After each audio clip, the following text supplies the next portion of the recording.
So here we have young Calc, probably most achieved player in terms of FNCS's 6 times qualifier, World Cup qualifier, first in sure FNCS. You just won the DreamHack Duos last month, if I'm correct.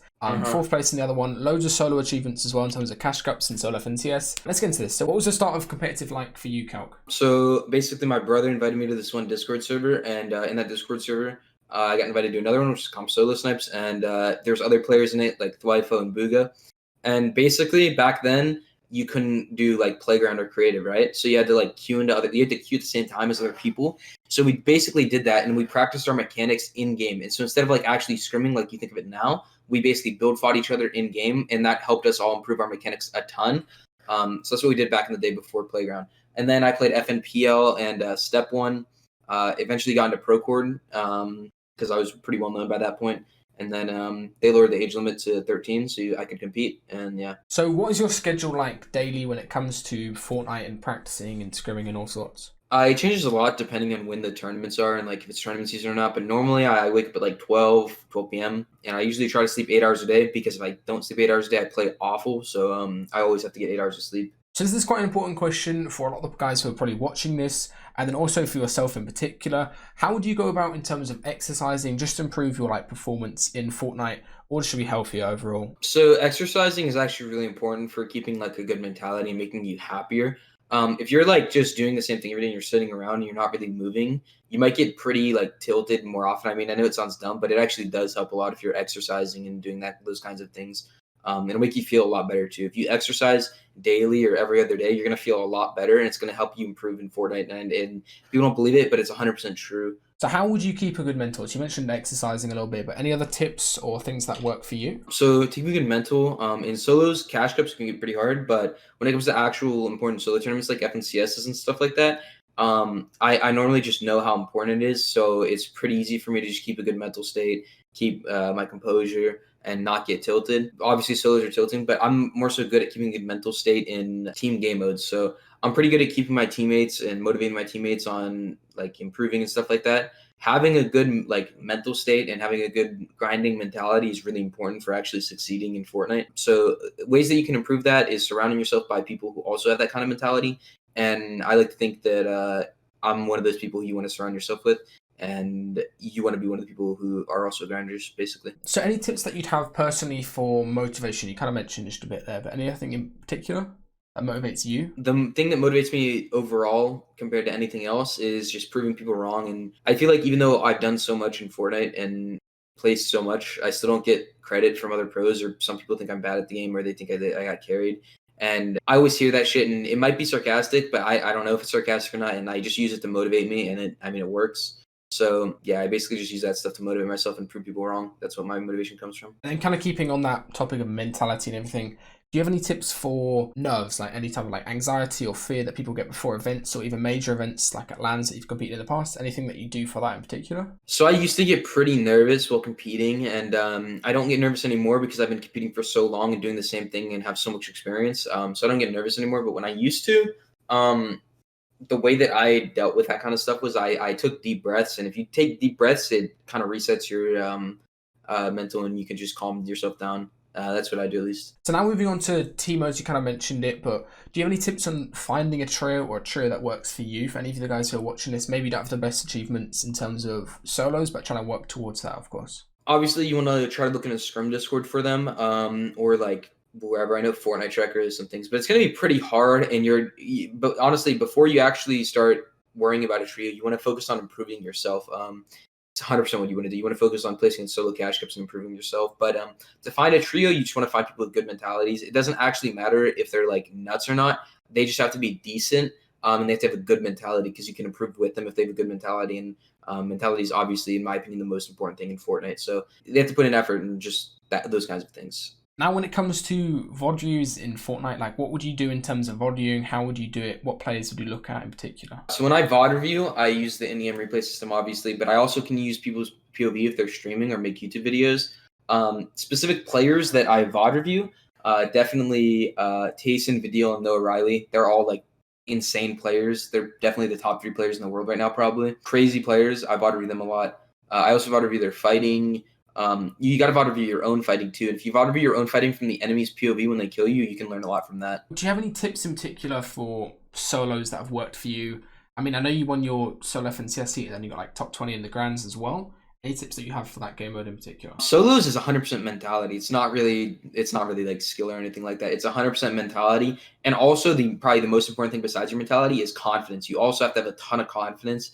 You need to play like you're the best player in the lobby and those kinds of things. Confidence is the most important thing in many aspects of Fortnite, but solos 100% especially. But don't be overconfident and do dumb things, because that can get you killed and ruin your game pretty easily. Going back to a while ago, back before you qualified for World Cup, in terms of friend groups, right? What kind of friend groups have you had in the past, and how has that helped you improve? Before I qualified for World Cup, friend groups, surrounding yourself with people, probably one of the most important factors of Fortnite. I think people are starting to figure that out. Surrounding yourself with the right people really help you improve. The friend groups that I had specifically in the past to improve throughout my years, 1X back in 2019 with like Zextra, Vinny, Macwood, Ark, and Fernando, those kinds of people. And we did like 1v1s, 2v2s, stuff like that. And it's overall just a mentality thing of learning from them, because they were way more experienced than me at that point. More recently, in the early parts of 2020, so this is still like a year ago at this point, no snitching back in the day was Zextro, Clicks, Ronaldo, Unknown. Those, I think Avery was in there for a little bit, Booga was in there. And we did a lot of wagers in those, and I think that definitely made me a lot better, because they were very, very good. So how have you managed to stay on top in terms of the meta and how the game has changed since like 2019 up until 2021? Basically, it's just VOD reviewing, and that's kind of what it is. VOD reviewing, knowing what the top teams do. And it's a lot easier said than done, but if you really just take a look at everything that the top teams are doing, you probably learn. Also, looking at videos from top coaches, like I guess Destiny yourself, looking at those types of videos, you can learn a lot from those, even if like you're a pro. You look at those, VOD review top players who are winning, and that'll help you stay on top of the meta. What do you do in particular for confidence in Fortnite? So for me personally, where I get my confidence from is my past experience. So I'm very experienced in Fortnite, so it helps me a lot when I think about that kind of thing. And I think about how, I kind of just know I'm better than a lot of people at the video game, so I don't really need to pull confidence from anywhere. But if I was like a new player, up and coming player, I would probably pull confidence from just like myself, I guess. I just want to believe in myself and know that I can do that certain thing, or know that, I grinded enough to do that thing, or whatever you want to do, or win that fight. Like when you get pushed in solos and you're like in Storm or some shit like that, it might be scary.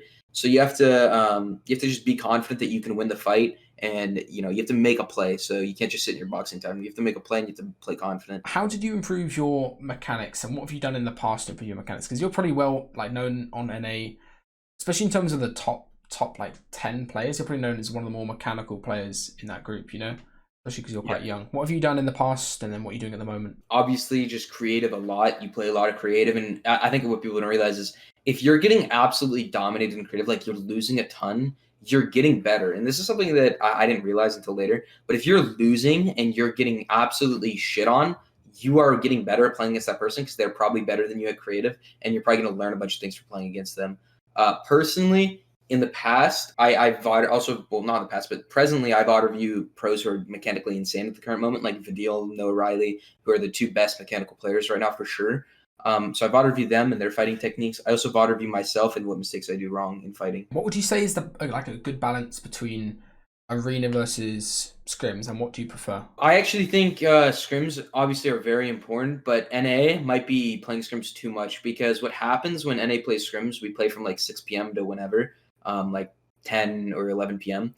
And what happens when we play scrims is basically we stop trying pretty soon after we start. Like 2 hours, 3 hours after we start, we stop trying, don't take it serious, and we don't actually learn lessons from it. So I think playing arena can be more valuable in a lot of cases. I think it's a healthy mix of both, and I think arena is probably a little bit more important. You should be playing arena probably 5 hours a day, scrims 3 hours a day, something like that. What tips do you have for fighting in game, either in solos or trios or whatever? Confidence and good aim is definitely important. Like, you need to have confidence. You also need to have good aim. You need to aim train to get good aim.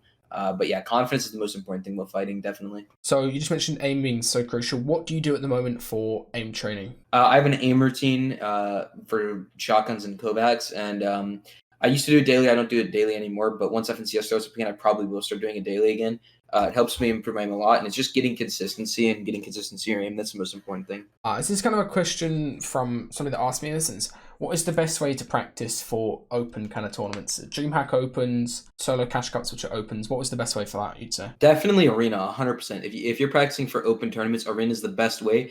And also, what people don't realize is basically opens of tournaments are Arena with slightly better players, but also tournament management mixed into it. And tournament management's its own own whole thing, probably its own whole video. But Arena is definitely the best way to practice for it. All right, and the last question we have is basically you're the IGL and Duos. You won DreamHack Duos last month from Mero, who's also in this course. What do you think separates a tier 2 IGL, so the in-game leader, shot caller, from a tier 1 IGL? So what I've noticed is the great IGLs that I've known, like Macwood and Zayd and them, they heavily put time into VOD reviewing and they put the effort into knowing what they're doing wrong and what other teams are doing, especially in other regions. You can learn a lot from watching other regions, and I know that's what some of them do. So I think it's just amount of time they put in. All right, I appreciate you doing this, and everybody go to make sure to go check out Calc over on his YouTube channel. Those educational videos.